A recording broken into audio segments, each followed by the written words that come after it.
We're doing it, guys. We're here to talk about One Piece comments based on the latest chapter. If you're wondering what that slump was, I fell asleep at my desk. You know, the only way to get up is if I just hit record and just sit up because the camera's rolling. And that is what we're doing. But welcome back in, guys. We got 11:32. We are basing these comments off of the full spoilers. We've already read the chapter. It's already out. But these are the full spoiler comments.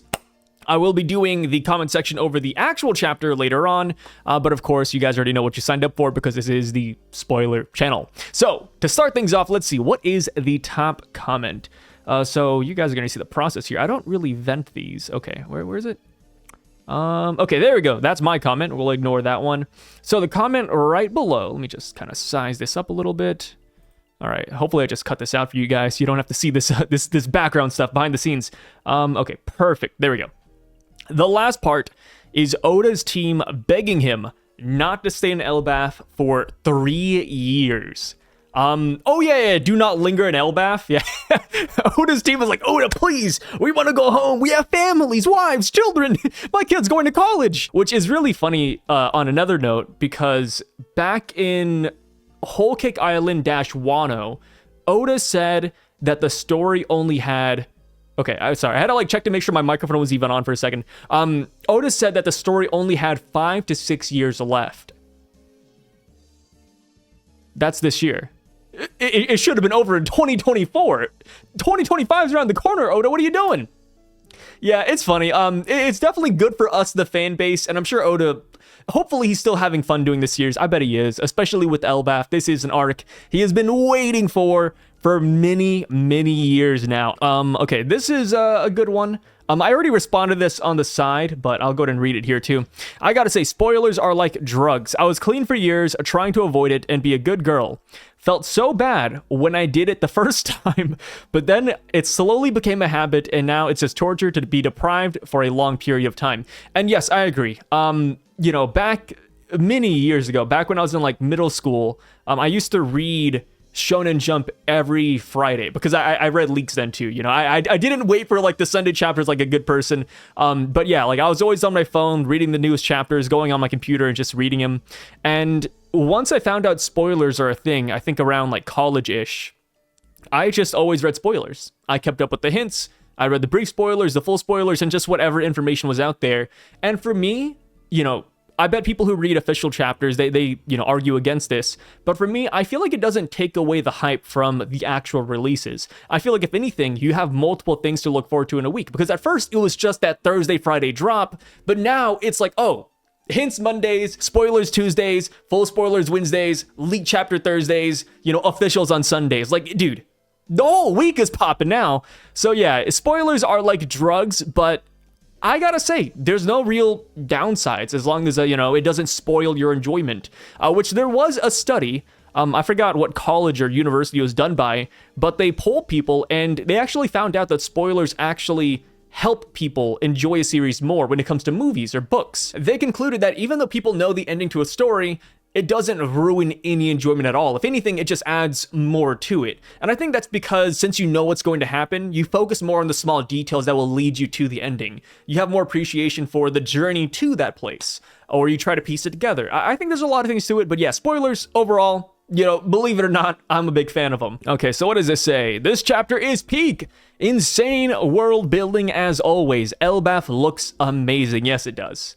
For me, dude, Elbaf, I think I said it in the video as well, but Elbaf, I was never super excited for it because, we only saw wooden houses and that was pretty much it.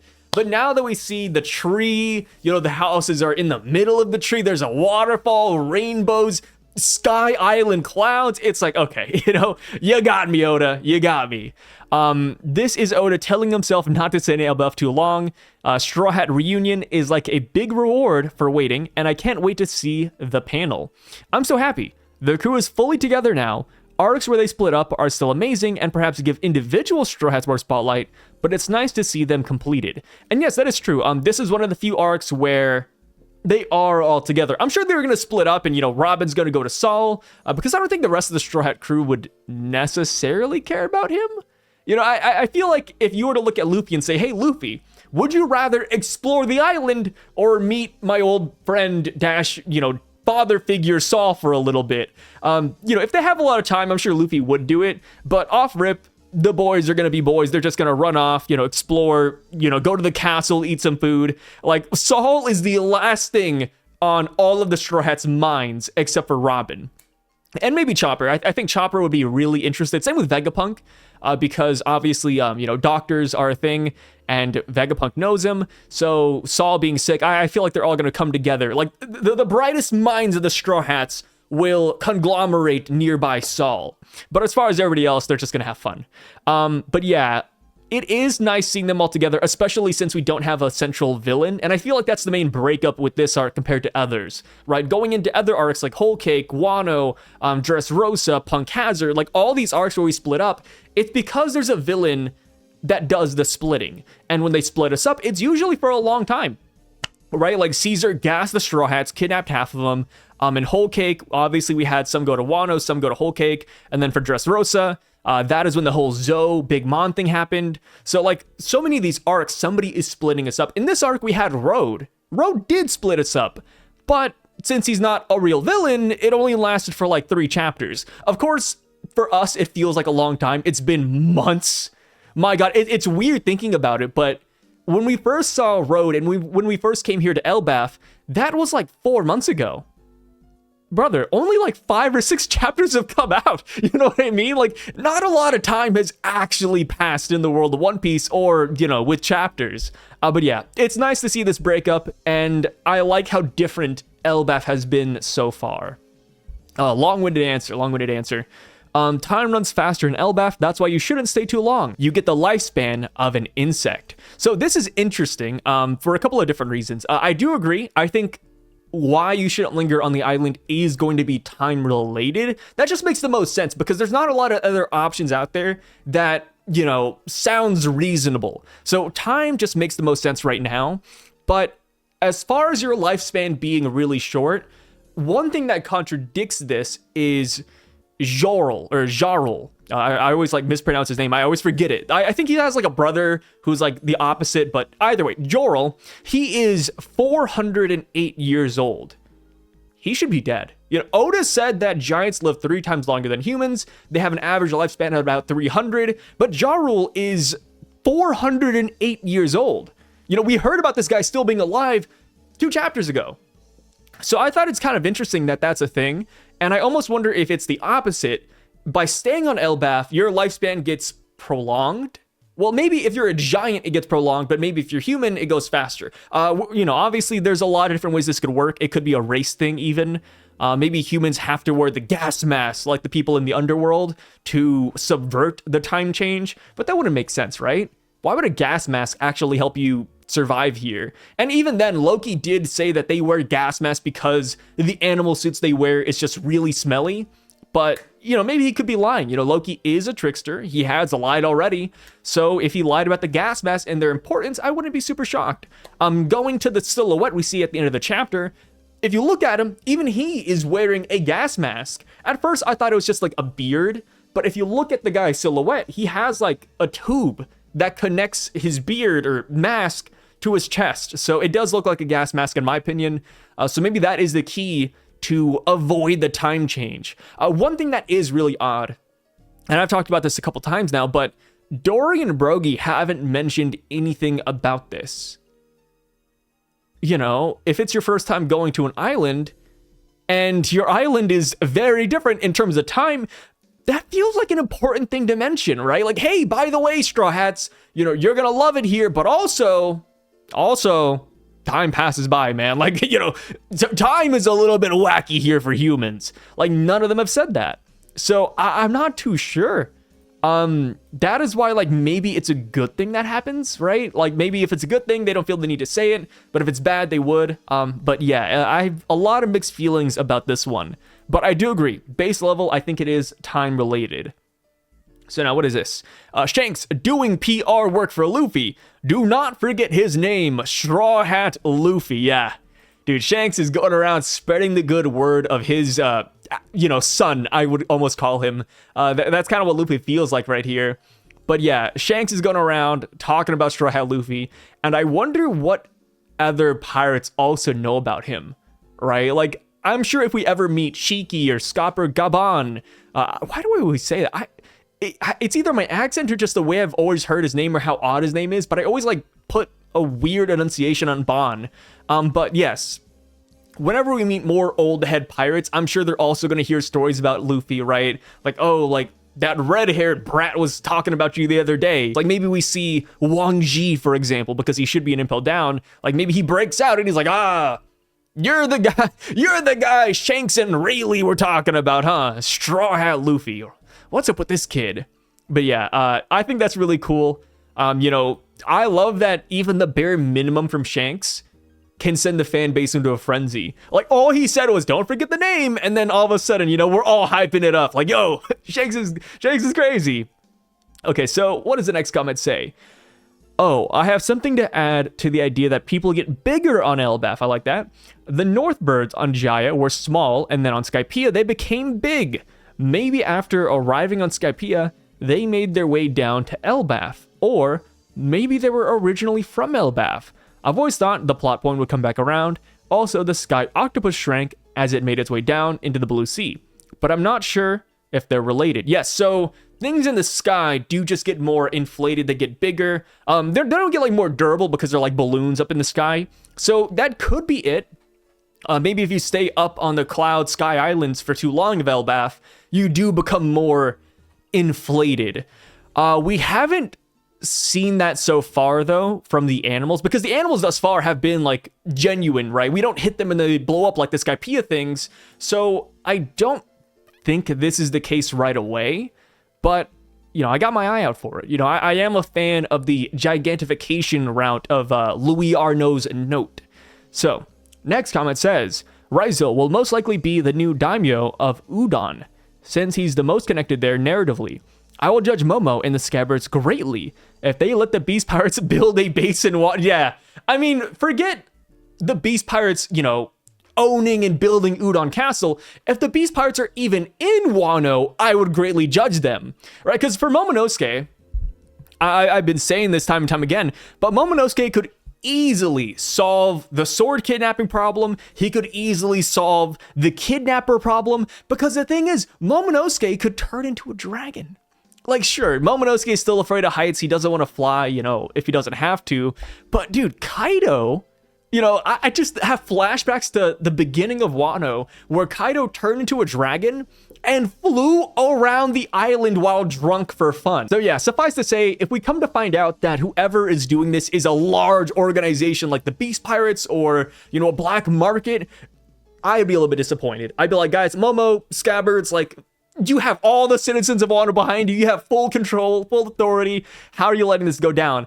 And I'm really curious to see if it's going to be one person doing this, or if it's going to be like I said, organized crime. A lot of things happening, but yes, based on the image though, it does look like the Wano citizens are the ones rebuilding Udon Castle, because Yamato, you know, Speed, Tama, Komochiyo, they're very nonchalant about Udon Castle being rebuilt. So I'm assuming that's because they know that's been happening.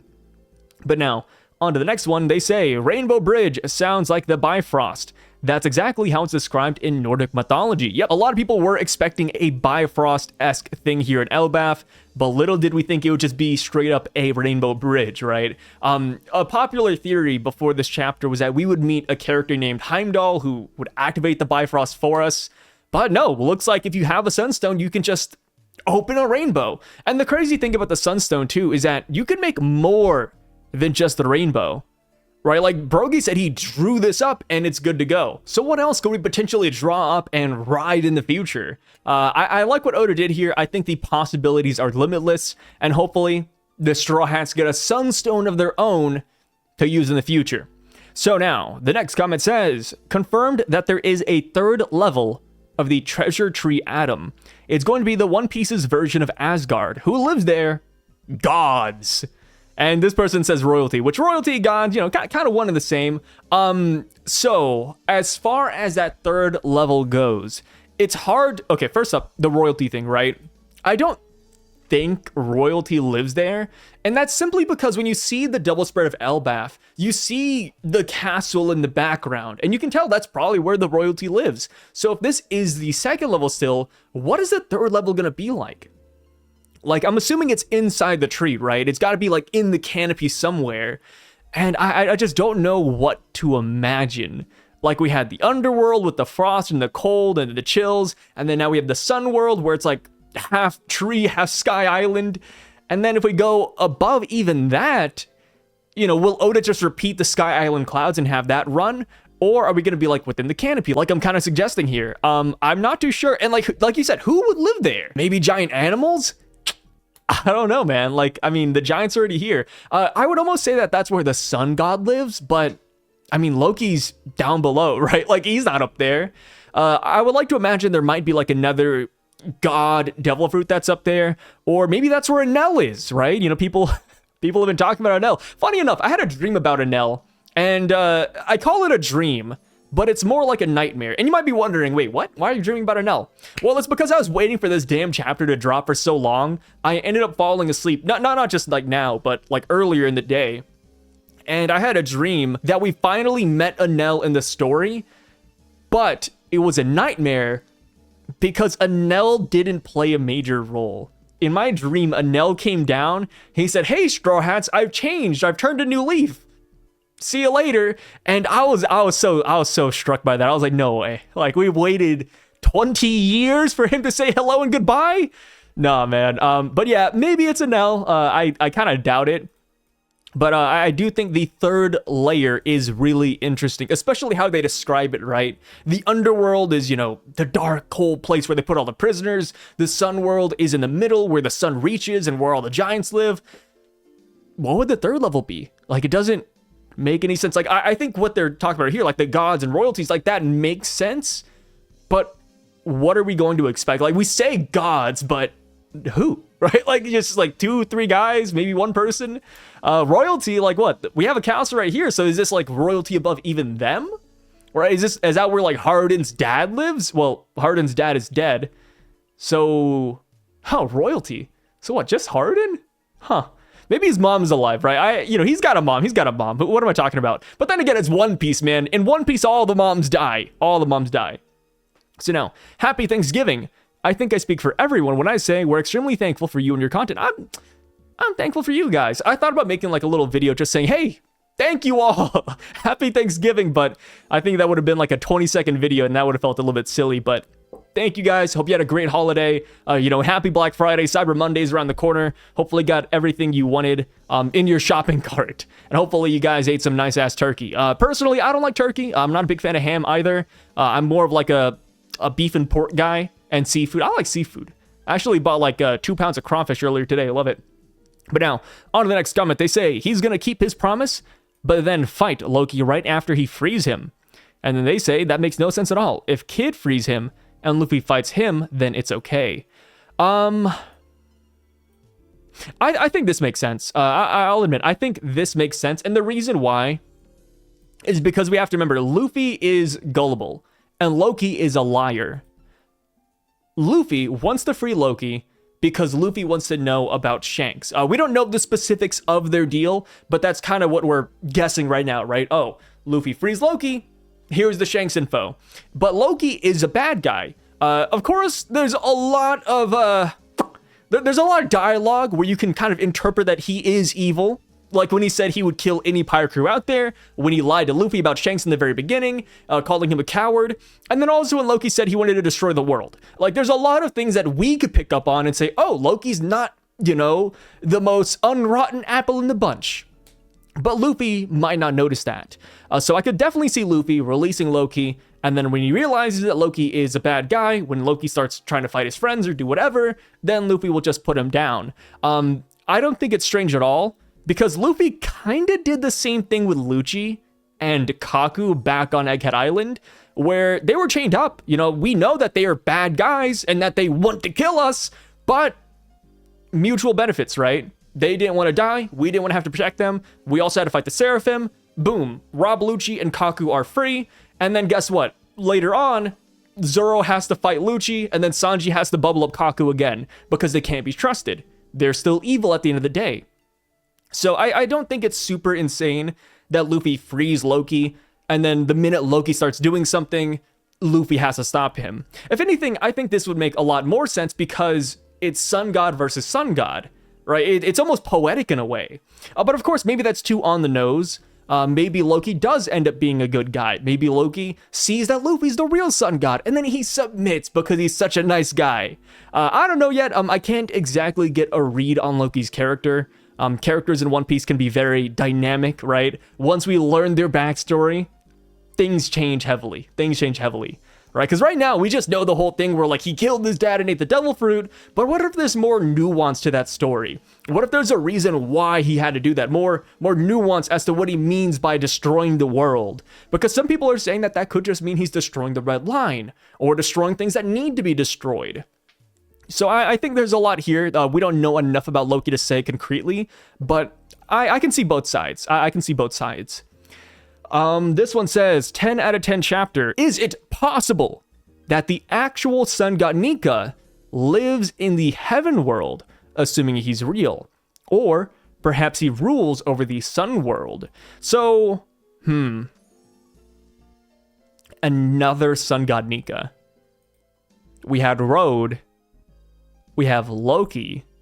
We have Luffy. If we meet one more goddamn sun god Nika, I'm gonna lose my mind. I don't think this is bad. I think it would be kind of funny if we saw another sun god, but I don't think that's going to be the case. Maybe the heaven world is where the original sun god Nika lived. I think that would be pretty cool. Like, what if we go all the way up there and it was sun god Nika's home, or Joy Boy's base? I think that'd be awesome. But as far as like the sun god being in the sun world, I don't think this part is true, because Hardin's family, right? Oh my gosh, I'm forgetting like the name of the king that Loki killed, but they were passing down what they thought was the sun god Nika devil fruit from generation to generation. So it doesn't look like they have a sun god. It looks like they're just keepers of the sun god's fruit, so to say. But I do think this idea would be really funny, though. I think that'd be hilarious. I can only imagine what people would say if this did happen. Like imagine Pew Piece comes on Twitter and is like, guys, the sun's coming up again. Oh man. This one says, Luffy promised to Loki is to free him and then defeat him. Luffy always frees people who ask, but if you don't get your act together, he tries his hardest to crush you, which is going to be what happens with Loki. Yeah, that's kind of what we talked about earlier, right? Like, Luffy will let you go, but if you become a bad guy, if you hurt his Nakama, you're getting put down. And I don't think this is necessarily a bad thing, especially nowadays in One Piece, because Luffy has the strength to back it up, right? If Luffy was like worth 100 million berries coming in here, Jaya Luffy, post Alabasta Luffy, yeah, this is horrible, because Luffy can't stop him. But this is Emperor of the Sea Luffy we're talking about. This is Luffy, mid-mastering Gear 5th we're talking about. So I don't think off the rip that Loki's going to be too much of a problem. I hesitate to say that because we don't know anything about him. We don't know his devil fruit. But I would like to imagine that Luffy would win that battle. And plus, we have to remember that Shanks, in a way, entrusts Luffy with this island, right? He says, hey, don't forget the name Straw Hat Luffy. And then Dory and Brogy all know Shanks, and they talked about bringing him back over. Like, I feel like a lot is riding on Luffy, and he has those expectations of him. I mean, I'm sure we do as well. So yeah, I think Luffy can definitely handle this situation easily. They basically drew the Bifrost. Yep. I feel like the Louis Arnaud comment about not staying there for too long is also in a story warning from Oda about us not to be in Elbaf for too long too. Okay, so Oda doesn't want to stay in Elbaf for too long either. If I had to guess how long Elbaf would be, I would say it's going to be about 50, 60 chapters, which is a long time, to be fair. That's like over a year, right? Yeah, 50, 60, that's like over a year. I think we'll be here for quite some time. We will most likely get to see what Louis Arnaud was talking about. Especially since nobody has mentioned to the Straw Hats yet that they should leave soon. Like, Dory and Brogy didn't say, hey, we gotta leave in 3 days, pack your bags already, it's time to go. So I think we will end up seeing what Louis is talking about. But that's just my personal opinion, and I would love to hear what you guys have to say about the two, right? How long do you think Elbaf is actually going to be? 50, 60, 70, 80, 100, or maybe 20 chapters. I would love to hear those comments down below. So now this says, all I'm going to say is, Dear Louis Arnaud, my man, it seems we will stay in Elbaf longer than you would prefer to be. Sorry in advance, Ray. Sorry, dead man. Sorry, Grandpa. Yeah, Louis Arnaud. I wonder how he died. That's kind of something I've been wondering recently. Just like, how did Louis Arnaud die? Because for Nolan, for example, we knew his whole story from the minute we learned about Nolan the Liar. Nolan the Liar sees a city of gold. He goes back home. He brings the king and the kingdom. There's no city of gold. Nolan's dead. You know what I mean? But for Louis Arnaud, I wonder where his story goes. I know that's not what you're talking about here, but like, who killed this guy? How did he die? Did he pass away peacefully? Did he get executed? I don't know, man. How old is he too? Like for Nolan, we had a general idea, right? 400 plus years ago. But for Louis Arnaud, how long, man? How long ago did he write this book? Let's see here. I think the Occam's razor with Louis Arnaud's statement on not lingering in Elbaf for too long is simply because war can break out at any moment. We have yet to see the war aspect on Warland unless you count the cannons that are seen in the Sunworld level on the final panel of chapter 1130. Oh, so like if you stay there, okay, it's like maybe like once a week there's a war that breaks out and you have to participate. No, I like that. Like a forced competition that would bring in, yeah, I guess I could bring in like some fighting here too, right? Yeah, like once a week they fight, and if you're on the island, you have to participate. The giants have to throw you in the ring. Despite your age, despite your size, you have to fight. I like that. Yeah, this is a new idea. I like this a lot. Going down, I think the guy in the silhouette would be the guy who trained Luffy, Naguri, in Ace's backstory. Oh, the old man with a straw hat? He's not canon, right? So, here, let me pull up an image. I don't think he's canon at all. I think that was like a anime exclusive thing. Okay, here. Found it. Yeah, Naguri. Anime only character. Former pirate captain that lived in Great Terminal 12 years before the current storyline. His current location is unknown. Yeah, I don't think we're gonna see this guy again. And also, he didn't have a straw hat. He has like a witch hat with goggles. A little bit cooler, in my opinion. But yeah, this guy actually has Conqueror's Hockey. That is the one thing I remember because that is so ridiculous. Does it list it here? Yeah, Hockey.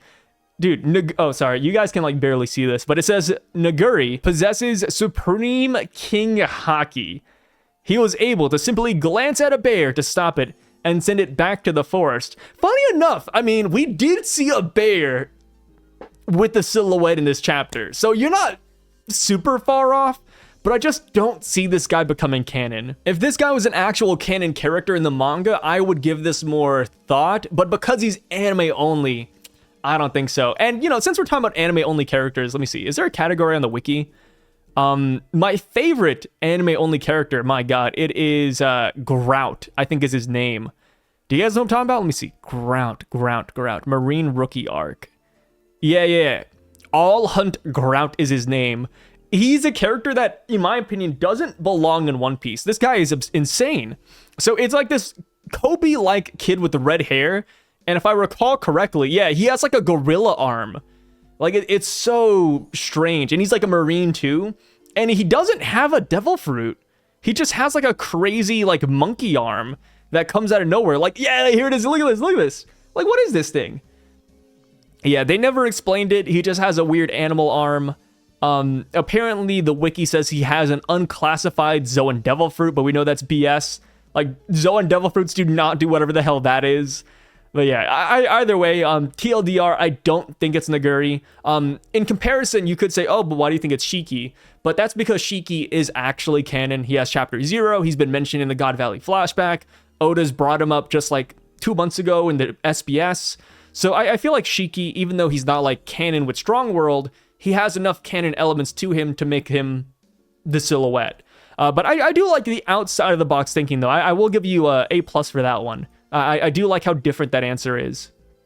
So now, next comment says, Should have had Luis Arnaud say the same thing for Wano so it wouldn't have dragged. I think Otis is giving himself a cap so he wouldn't do 5 years on Elbaf. Okay, that's actually kind of funny. Like imagine just like mid Wano, they're like, hey, speed it up, you know? The raid has to go faster, guys. Like maybe they add another timer. Ask the Empire how effective Ewoks with trees are against giant Imperial chicken walkers. I think they might agree with Road. Hell yeah, Luffy's going from 1.76 meters to 3.1 meters to match up with Bo. Oh, yeah? Yeah, hey, if Elbaf does make them bigger, Luffy will finally become the same height as all the other goats, like Boa. Funny enough, how tall is Roger? I think Roger's like kind of a monster too, right? He's like almost the same height as Whitebeard. All right, now we're just going on like a little tangent. One Piece Roger. How tall was Roger? Let's see here. 274 centimeters. What? Roger's 9 feet tall, bro. Put him on the Oklahoma City Thunder. God, we need him. Yeah. Maybe Luffy does gain like, you know, a foot or two here. I think that'd be kind of cool. The one downside is that all of the Straw Hats would get taller too. Like, I think some of the Straw Hats are fine with their height. If we all got bigger, that'd be a little bit silly. Because not everybody's huge. Only the captains really are. But yeah, I think that'd be hilarious though. So now, when Loki is freed, Usopp says Luffy, why? Luffy says because he knows about Shanks. What's really cool about this scenario, by the way, is that if the Straw Hats realize what Luffy's doing, they might have to stop him. So one thing to keep in mind is that Usopp has played PR manager for Luffy and the group this entire trip. From the beginning in Roto's Playhouse all the way until this chapter, Usopp has said, we should not directly hurt the Giants. Do not antagonize the Giants. We love the Giants. So what would he do if Luffy is going to free the greatest threat on Elbaf? Maybe we get a Luffy versus Usopp part 2.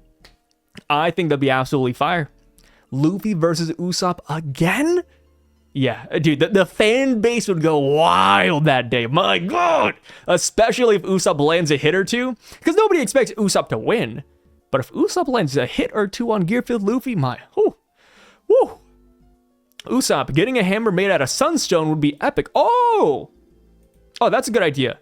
I talked about Usopp getting Sunstone in general. Sorry, there's like a gnat. I talked about Usopp getting a Sunstone in general, but a hammer made out of Sunstone. I think that's a brilliant idea. Because maybe he can hit people with the hammer now, and then things come out of it. Or maybe, if he doesn't want to do that, he could use the hammer and just draw with it. No, this is solid. This takes like 2 different ideas and combines them. I think this is another A+ one. Good job. Let's see here. Sunstone is how Shanks travels so fast. Yep, he probably uses rainbows as well. A lot of people have been mentioning that, well, a lot of people, Oda even talked about it as well, how Shanks is mysteriously able to travel around the world at breakneck speeds. He never answered how he was able to do that, right? He kind of brushed off the question. But if Shanks had a Sunstone, all's good. All is good. Okay, so we have another one. They say, I think Luffy will try to release Loki, but someone will find out, and all of Elbaf will try to stop him. I like this a lot because, not just because of the Usopp idea, but because Luffy would be the main villain. Like, dude, how often have we had that, right? Luffy's the main villain? Come on. I think that's a lot of fun in general. Fun idea to play with. Very lighthearted adventure as well. Like, it kind of reminds me of Whiskey Peak, which was right before Little Garden. And in Whiskey Peak, there was a misunderstanding between Luffy and Zoro, and they were fighting for like 2 chapters. So yeah, maybe that's what happens here.